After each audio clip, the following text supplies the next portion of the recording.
Hello, everyone, and welcome to this very special event, a very special gathering called Embedding Diversity for a Flourishing Future.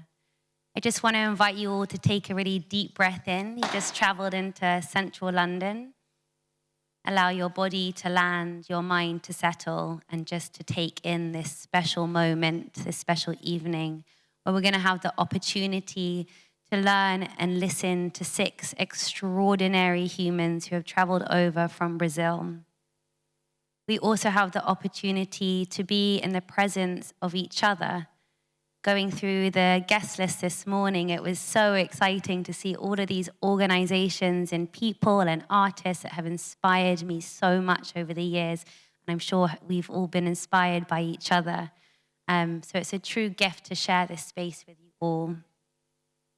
I'm deeply grateful to everyone who's made this evening possible, to Synchronicity Earth, Vivo Barefoot, Roddick Foundation, and to Flourishing Diversity that's inspired this event. And I believe many of us were at the event in 2019 as well. But also to Gaia Foundation, Earth Calling, Global Diversity Foundation, to Livia and Carolina, Joe Little. There's been so much weaving to get to here. And my name is Christabel Reid, and together with my sister Ruby, we are the founders of a transformative learning platform called Advaya and a charity called Earth. And our sort of mission with Earth is to help awaken a movement of ecological citizens around the world, to awaken people to their human potential to restore nature, and to help every balcony, river, city, farm, garden burst with life. At the heart of our work is a very deep belief that the great obstacle to co-creating flourishing futures is not a lack of awareness or a lack of care, but it's actually just a lack of access to the practical skills, the knowledge, the resources, and the network support needed to have meaningful participation in the creation of this future that we all know is possible. When it comes to the ecological crisis, I think it's nearly 80% of all media reporting is on the problem and on the story of humans as a virus at worst, or at best, maybe humans as a consumer. And in the formal climate spaces that I've attended, the role of the citizen is completely left out of the conversation. But yet 89% of people want strong climate action, and 67% of 18 to 36-year-olds want to actively participate in regeneration. So the desire is there, and we know the need is there as well. Nearly 1 billion hectares between now and the end of the decade has to be restored in order to avert ecosystem collapse and biodiversity loss. And this just cannot be done by top-down initiatives alone. Even if all the governments were bandied together to do it, we would still need a mass-mobilized, peer-driven movement. And I believe that there is an extraordinary opportunity to unlock the largest untapped potential for nature restoration, which is us, the people, citizens. To remember what it means to be human, to be capable and connected with other capable people. The greatest risk, I believe, is that we continue to put the power, our power, in the hands of governments, businesses, and banks, as though it's their role to be restoring and active participants in nature and not our human potential to fulfill ourselves.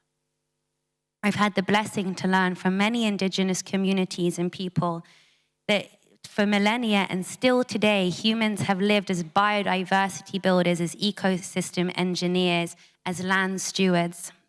And this is really why we've created Earth, to celebrate and preserve this traditional ecological knowledge and Indigenous land stewardship, but to also try and make it relevant and accessible to audiences, to broad audiences that are desperately seeking meaning, community, and nature in their lives.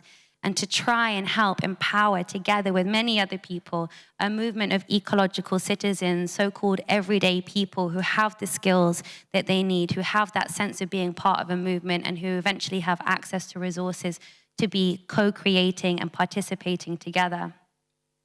In the 20 months since we've launched Earth, we've happily onboarded over 15,000 people, predominantly between 18 and 35, from 102 countries into practical nature restoration and biodiversity building and food growing. And we've now been experimenting with gamification to try and be more playful and get more and more people taking their first step in. And it's been really amazing to see how much uptake and momentum there is when you open the door for people to have meaningful participation. We're now preparing to move into sort of phase 2, which is where we start to scale what we see as now a proven concept. And our vision is that in the future, anyone, anywhere will be able to access the practical skills they need in order to restore their local environment, along with resources and network support, but in a way that is bio-regionally, culturally, and linguistically specific. So that's the direction we're going in, because we're fascinated with this idea of nature restoration being our cultural practice. The way that we restore nature in these traditional ways is how we reweave ourselves back into the fabric of the land, and we reconnect with our ancestry as we move forwards into the future. We've been collaborating with our incredible founding partners, Vivo Barefoot, to create Indigenous-led learning programs, and again, really trying to bring that into the mainstream whilst respecting the sacredness of those teachings. Because when we're equipped with the right knowledge and the tools, humans are a keystone species. And tonight is an invitation to really just to listen deeply to Indigenous leaders and land defenders, to one another, and to listen into your own sense of purpose, to move deeper into solidarity and deeper into participation. I'm soon going to welcome on an amazing singer who's going to perform some folk music. Well, then we're going to welcome Dr. Jerome Lewis, who's going to speak on flourishing diversity.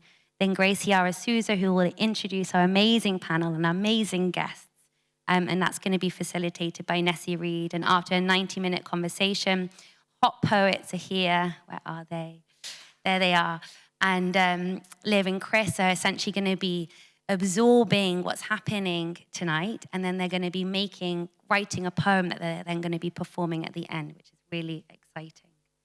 And there's no formal break, so please move as you need, do what you need to do. And if you haven't already placed your gift at this beautiful altar, these animals here, if you haven't seen them already, they were made by the Guarani, and the animals are from the Atlantic forest. They're very beautiful. So if you haven't already placed your gift, please do so. And thank you all for being here. So please, let's warmly welcome Luzmira Zerpa, who's a Venezuelan folk singer, who's going to perform some songs.